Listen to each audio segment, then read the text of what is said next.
Good morning, good morning. So in order to get momentum, in order to be in the mood to do something, you can get yourself in the mood. Think of sex, right? Think of how women, your girl, right? A lot of times she's not in the mood. When she say, you got to get me in the mood, right? Same with us. Sometimes we wake up and we're just in the mood. That's fine, but sometimes we're not in the mood, and what happens? We got to get in the mood. And so the same thing happens when you're looking to feel good about yourself, feel productive. The feeling of the dopamine that you get from being productive and getting shit done actually can come from you initially feeling like doing something and then doing it, but in many cases, you have to get yourself in the mood, right? And that's obviously, the more you do that, that's how you build habits. But getting yourself in the mood is actually a real thing, and we should recognize that on most days, let's say 6 days out of the week, we're going to be required to get ourselves in the mood to be productive, to be successful, to get shit done, okay? To complete our task, to do the hard things. Going to the gym, it's like, of course, going to the gym, you don't feel like it, but as soon as you get there, you hit that first set, you're like, man, this feels good, okay?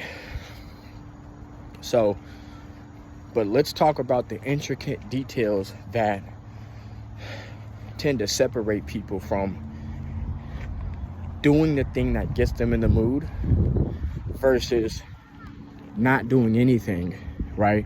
And then procrastinating. Let me say that again. Let's talk about the intricate details that is usually separates the people who do and the people who don't do. It's the small, intricate things that I'm gonna speak on, okay? That help influence whether you actually take action to get yourself in the mood or don't take action and try and wait on getting in the mood. So let's talk about it. Things that influence you to do it. Well, first and foremost, once you build up a discipline and habits, it's not something that you actually really have to think of very much because you do it by nature. And that's where we really want to get to. That's the ideal place that we want to be at, okay? But most of us are not there. So let's say you wake up, you're not in the mood to do anything. You're not in the mood to be productive. You want to deep down inside, but there's so many things on your mind, right? And let's stop right there. Why are there so many things on your mind? Is there something that you can do right now that you know you need to do, and you may not want to do it? It may not feel the best, but the dopamine that you get afterwards, of course, always feels really good. Hey, I did it. It wasn't perfect, but I got it done.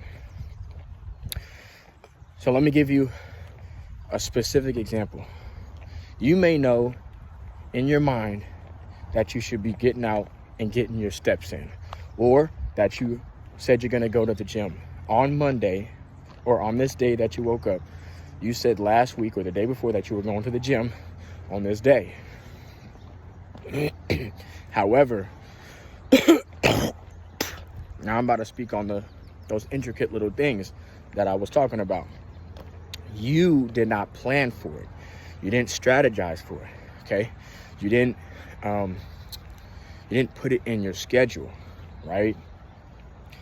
And so, in a way, you're freeballing it. And so that's where we fuck up. We fuck up when we do not actually strategize for our day. We fuck up when we don't plan for the week. Okay? So that's the intricate part, is we say we're going to do something, or we think that we're going to do something. In other words, we say it in our minds, hey, going to the gym 3 times this week. Wake up, it's Monday, already in the back of your mind. If you didn't strategize, plan for it, you kind of just said kind of casually and broadly that you're going to the gym 3 times this week. You didn't pick a day. You didn't pick a time. You didn't consider some things, that could come up in your schedule. Now you can't plan for everything because it's not going to be perfect. I mean, of course, you could do the best you can do, right? But the idea is to do it no matter what and make these things non-negotiable. That's all I'm getting at. But the intricate part is we say we're going to do all these things, and that all these things must be important to us if we're thinking about them and saying that we're going to do them. Well, we know the things that are important to us. Whether one is more important than the other, doesn't matter. Here is the goddamn key.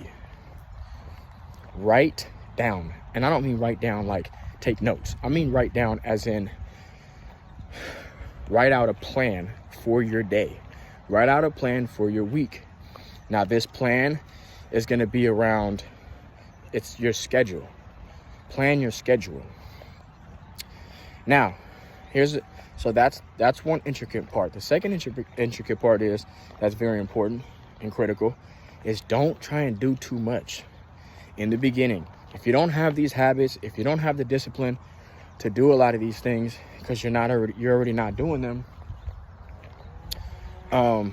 don't put too much on your plate, because yes, getting overwhelmed is a thing. So that's the second thing. The first thing is actually plan, strategize, structure your day or week. And we're just going to start off with day and then week, because getting any further ahead of that, if you're at the early stages of becoming disciplined and creating non-negotiables and boundaries in your life, it can be very taxing and overwhelming to the point where you just don't do anything. Okay? So you're going to, again, these are the separating factors, the intricate details that we must talk about. One is you're going to plan, strategize, structure your day and your week. Okay? Now let me give you some examples of how you can do that. And remember what I said, this is an important note. Only pick and focus on a couple things. Okay? Because the idea is to get better gradually, not go from 0% to 80%. It's too fast, too soon. It's not going to work. Okay? It might work for a day.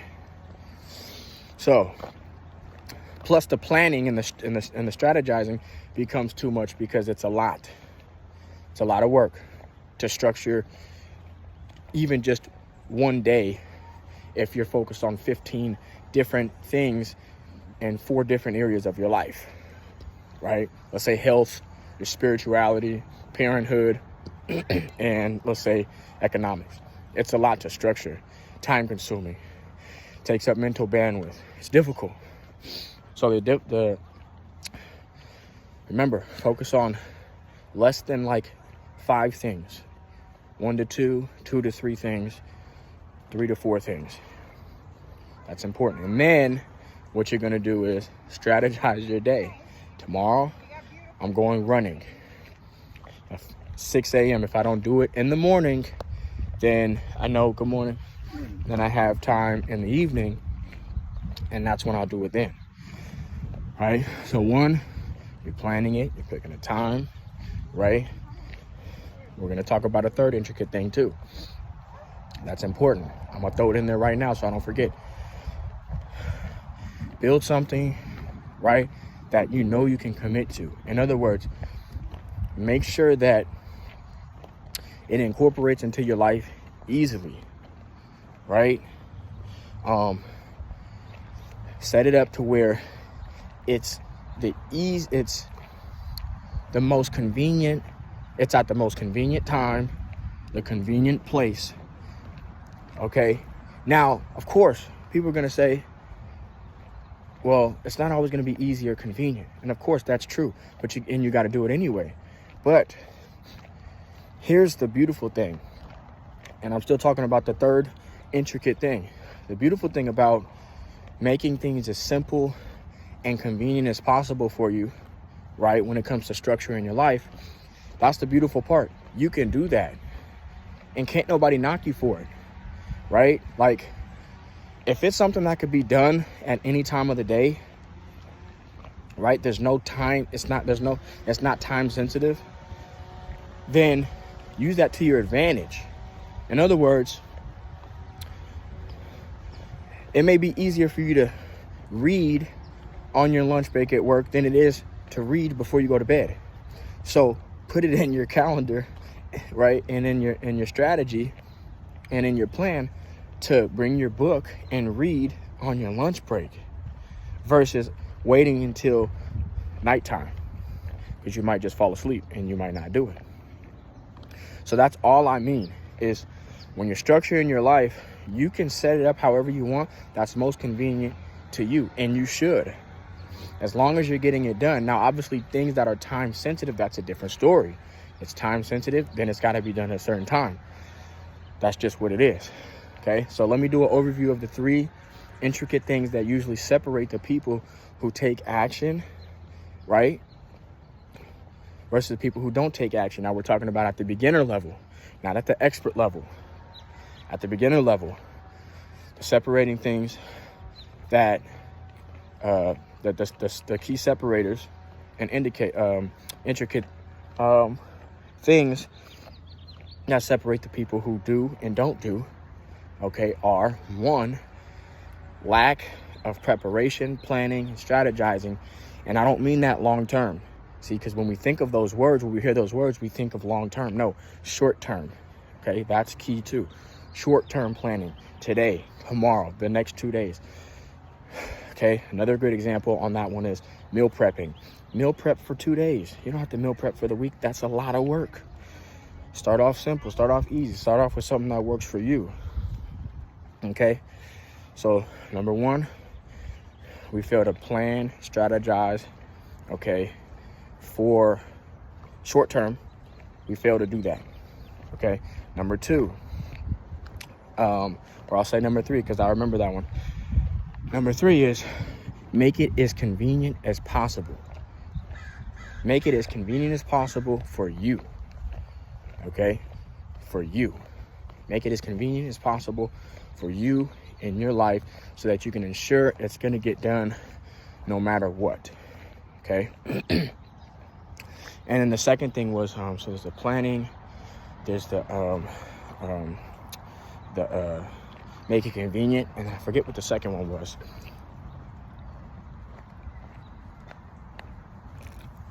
I forget what the second one was, but that's an overview of 2. Forget the second one. But yes, those are the intricate things that can separate you, okay, and get you having momentum. Okay, so plan your day or the next few days or even the week. A week still may even be a bit much. But when you do that, what you're doing for yourself, okay, and keep it simple, right? Focus on a few things. This could be taking an hour to yourself to meditate. This could be getting 5,000, 10,000 steps in, okay? You get it done faster if you run or jog than if you walked, right? Because then once we start doing these things, then we can start working on efficiency. Well, how do I make this whole thing more efficient? I'm starting to build up the habits and the discipline, and I'm doing it every day. But I need to create more room in my schedule now, right? I don't have any time, and I'm only doing a couple of things. Well, now we can start working on efficiency. That's another conversation. But make sure you plan for tomorrow. Hey, tomorrow I'm going to get these things done, right? And some things it's okay to push them off. Now, pause. That's a big pause. Okay? You don't want to get in the habit of pushing things off. If you schedule them correctly, right, the first time around with using the right prioritization, categorization, then you should be good, right? Something might need to be done today, then get it done today. But something might need to be done sooner rather than later, but doesn't mean it needs to be done today. Okay, so plan, strategize, and then just execute that first day. Execute it. You're gonna feel great. Even if you only did 2 things, 2 small things, maybe 1 small thing, 1 big thing, maybe 2 big things, right? That could be like make a phone call, go door knocking, make a sales call, have a tough conversation with, your boss or your coworker or your spouse, right? Not yell at your kids, right? Not drink any Red Bulls. Don't spend any money. These are all small things, okay, that I want to build into my life slowly but surely. And if we try to do too much at once, you start to see certain things start to slack off. Okay. Let's go on to number 4. This is the intricate part that I think is so critical. Okay, and I'll leave you with this one. Track your actions or inactions. We have good habits, we have bad habits. You want to not just track your good habits to see progress, you want to track your bad habits to see progress. So something that you want to stop doing or do less of. No Red Bulls, less spending, or how much did you spend? Keep track of these things. So that's going to take time to create a system, or you use an app. It still takes time to structure that and build out the system that embodies the life that you're structuring for yourself, right?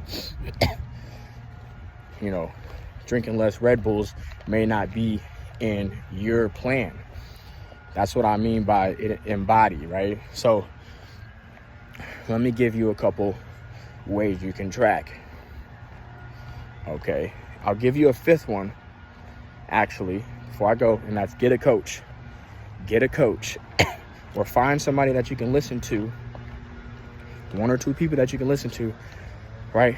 That not only motivate you, but inspire you, and you aspire to be like, or you aspire to go to where they are at in their life. If you can't get a coach, which comes down to being resourceful and taking more time to research and, find that thing, then find somebody you can listen to, podcast, a mentor, somebody. Okay, but let's go back to number 4. Okay, number 4 was, so talking about get a coach, but before, which is number 5, but number 4 is track. So let me give you a couple of ways you can do that. We live in such a fast-paced society. I'm not going to tell you to grab a notebook and handwrite these things. I'm not going to tell you to keep a little pocketbook on you where you jot down all these things. It takes too much time. It's inconvenient. Remember, going back to number 3, make sure it's convenient for you. And that's number 3 is so important, because when I talk about number 4, you're going to see why. If you relied on writing down in a notebook, or even on your phone, writing down in your notes, right, all these metrics that you're going to track, how convenient is that? It's not, right? You have to remember, you have to open up your notes app, you're going to have to, go based off your memory. It takes time to type, all these things, okay? It's inconvenient. So let me give you some efficient ways that I have learned over the years, okay? Utilize apps. Utilize something that's already pre-built, and you can just input the metrics that you want to track, the habits that you want to track. Remember, good or bad habits. One I use is called Strides, but you can only, I think, track 3 habits. Then you have to pay for the pro version, to unlock all the features. But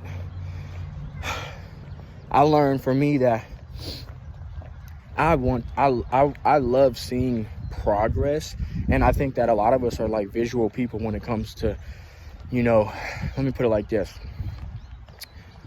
A lot of people don't have abs and don't stay consistent in the gym and in the kitchen because the results take so long. It's delayed, right? It's the same concept, right? Why people have jobs, because it's immediate gratification. It's immediate results. You get a paycheck every week, every 2 weeks. It's right there. It's so close that you are motivated enough to continue to be consistent in that thing. There's reward and consequences, and it's perfectly balanced so that people fall into this trap, this mindset of the rat race, right? Well, hey, if I fuck up, I lose my job. If I lose my job, I lose my house. I might lose my family. I might lose my custody of my kids. So the consequences are there. The reward, well, if I work, I get paid every 2 weeks, right? And you're adding value to the marketplace, but you're doing it through somebody else's business, so you're paid pennies on the dollar. So let me say that again. The way the job world and career world is structured is perfectly balanced. It's a perfect balance of reward and consequences, right? That puts people in a mindset where they want to do that thing because everything is perfectly balanced. That makes them feel safe. Allows them to take care of their family on a basic level.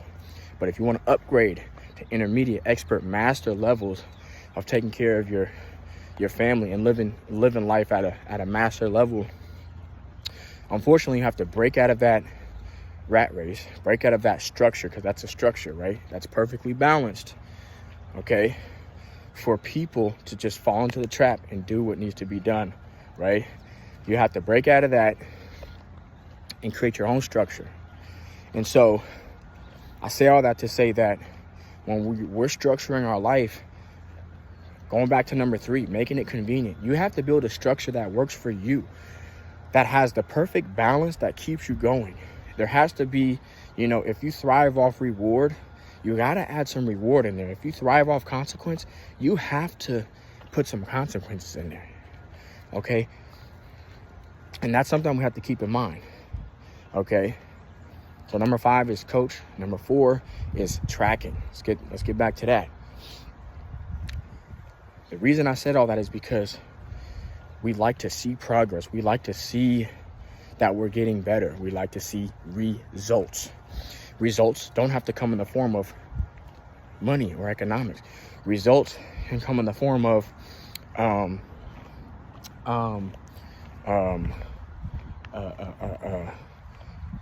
noticeability, right? Admiration, people admiring and noticing you, right? And affirming that, hey, I see you getting better, right?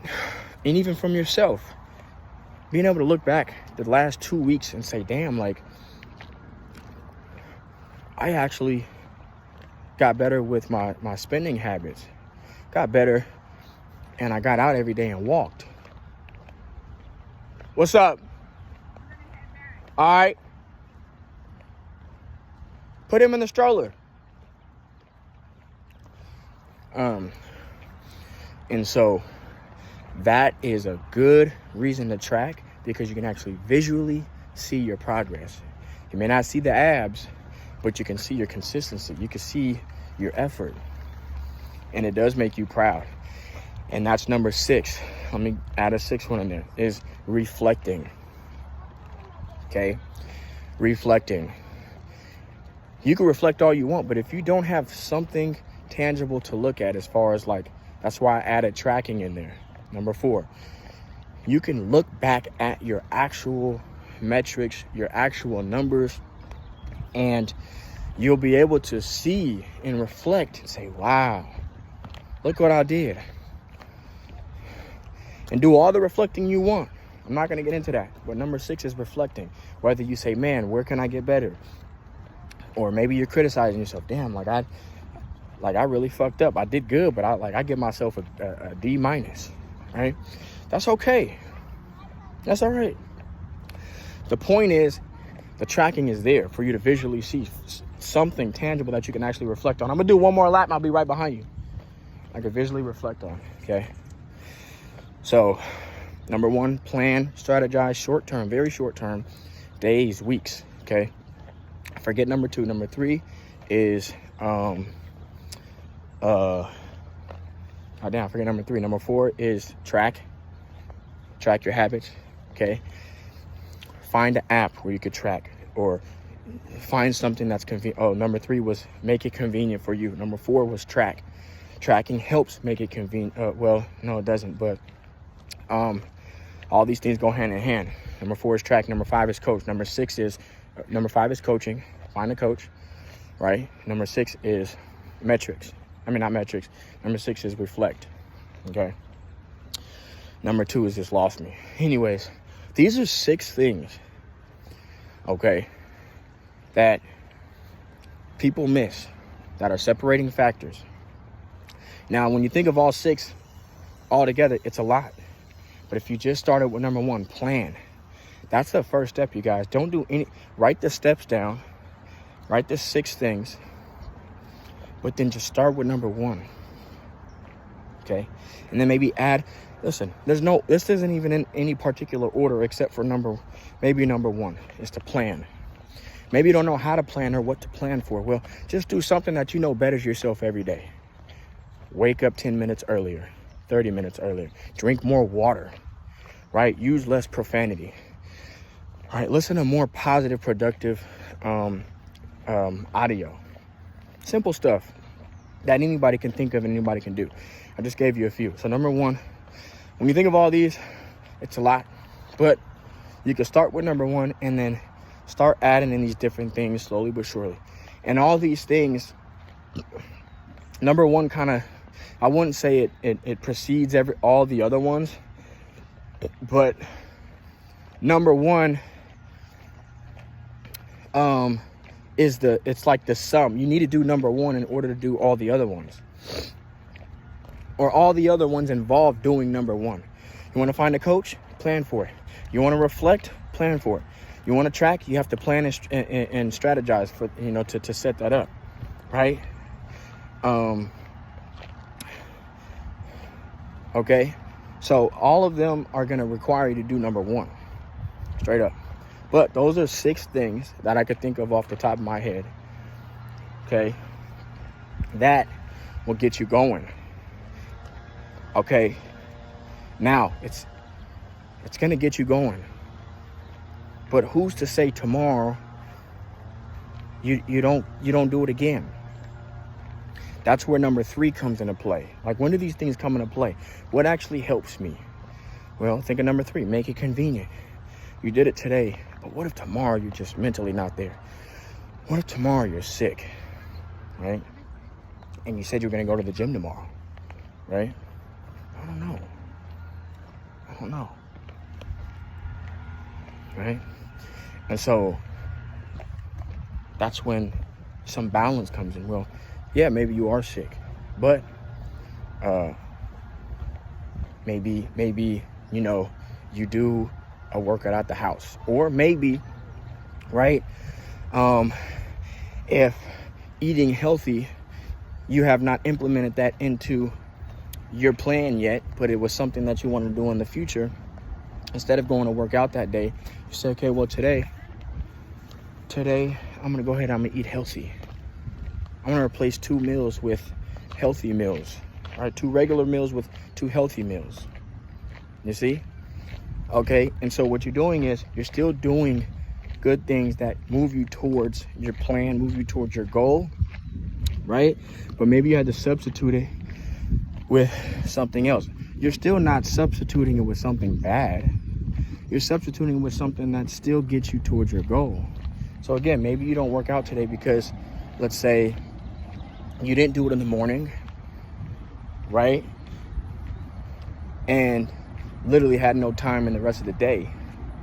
Well, how can you substitute it with something that still makes you feel good and productive, still makes you say, you know what, I didn't go to the gym, but I substituted with something else that still moved me towards my goal, eating healthy. Let's say you didn't knock on doors today and that was something you wanted to do, or you didn't spend any, or you spent money you weren't supposed to spend, right? Well, bring in that fine balance of consequence and reward. Well, you know, as a consequence for doing something I shouldn't have done, I did this, right? I didn't watch my show tonight, and I'm not going to watch it for the rest of the week.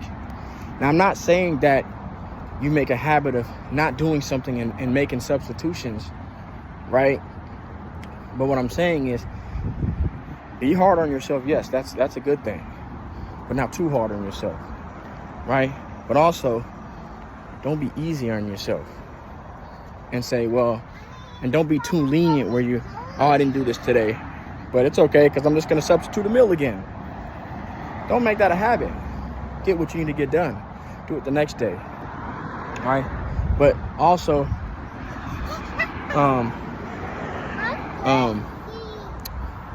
don't allow yourself not to have any kind of slack. Give yourself a little bit of slack when you need it.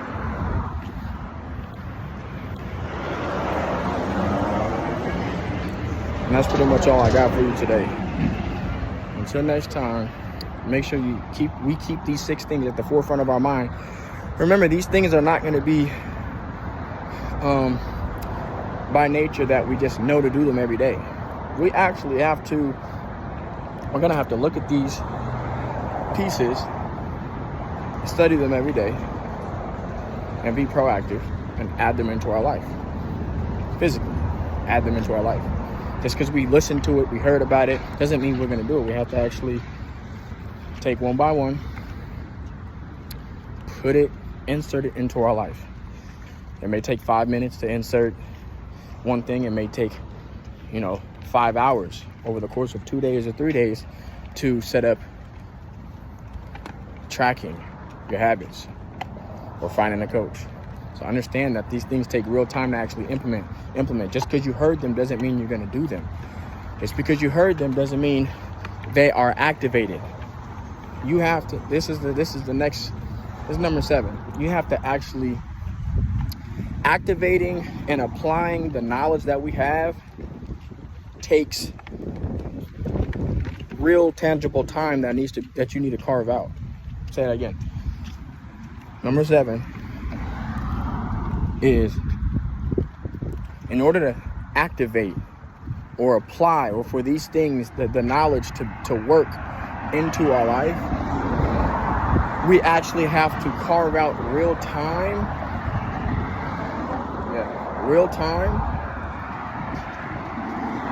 to get these things going in our life. Real tangible time it takes to get these things activated, to apply the knowledge that we have. It takes real time. It could take hours to set some of this stuff up, days and weeks, okay? And then they need to constantly be developed, because then we start working on efficiency. But again, that's another conversation. So remember that number 7 is, you have to, again, going back to planning, you have to actually carve out real time to activate these things and make them work in your life. Gone.